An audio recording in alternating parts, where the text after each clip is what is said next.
देखिए, कर्नाटक चुनाव को लेकर लोग अपने घरों से बाहर निकल रहे हैं, लेकिन साथ ही साथ लोगों के जहन में चल रहा है कि मैं कौन सी पार्टी और कौन सी कैंडिडेट पर मैं भरोसा करूं और अपने मत का इस्तेमाल करूं। यहां बीजेपी और कांग्रेस में मुख्य मुकाबला है और दोनों ही पार्टियों की तरफ से जब मैनिफेस्टो सामने रखा गया, क्योंकि आधी आबादी हम महिलाएं भी हैं, तो मेरा महिलाओं की तरफ ज्यादा ध्यान रहा कि महिलाओं को लेकर क्या कुछ वादे मैनिफेस्टो में किए गए और इन वादों पर महिलाएं कितना भरोसा कर रही है या फिर किसके वादों पर विश्वास करके उन कैंडिडेट्स को जिताने के लिए कोशिश करती हुई नजर आएंगी।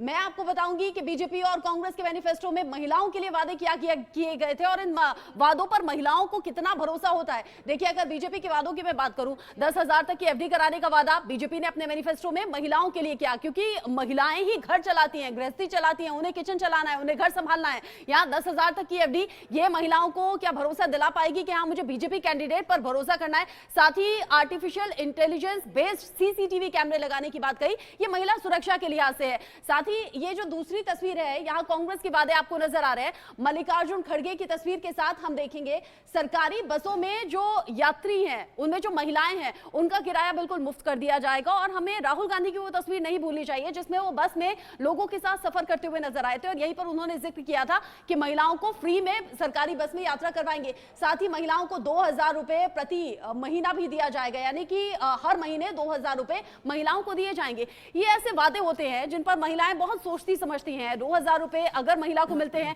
तो फिर वो किस तरीके से घर संभालने में मदद करेंगे, किस तरीके से आज की महंगाई के दौर में इन 2,000 रुपए की हेल्प मिल जाएगी। महिलाएं इन वादों पर गौर करें। हालांकि वादे बहुत से हैं, इन महिलाओं के हमने वादों का जिक्र किया। नौजवानों के लिए क्या कुछ वादा है आप ये भी जानिए। बीजेपी की तरफ से नौजवानों को ध्यान में रखते हुए 10 लाख मैन्युफैक्चरिंग नौकरी यहां पर क्रिएट करने की बात कही गई। ये बीजेपी के वादे थे, जबकि कांग्रेस ने कहा डिप्लोमा के लिए 1,500 रुपए प्रति महीने का हम अरेंजमेंट करेंगे, ये नौजवानों के लिए यानी कि यूथ्स के लिए, और खासतौर पर उन यूथ पर भी निगाहें हैं जो फर्स्ट टाइम वोटर है।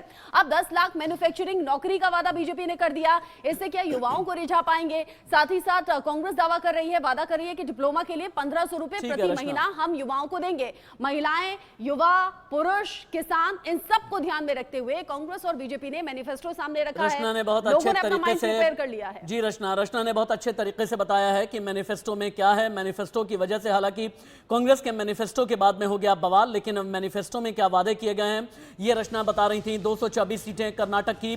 2024 लोकसभा चुनाव से पहले ये दक्षिण का द्वार, दक्षिण भारत में कौन पाएगा मजबूती, किसकी बनेगी सरकार, इस पर फैसला आने वाला है 13 मई को। लेकिन वोटिंग की सबसे बड़ी कवरेज 224 सीटों पर हम आपको दिखा रहे हैं, जहां पर प्रधानमंत्री नरेंद्र मोदी पहुंचे थे, जहां गृह मंत्री अमित शाह भी रहे।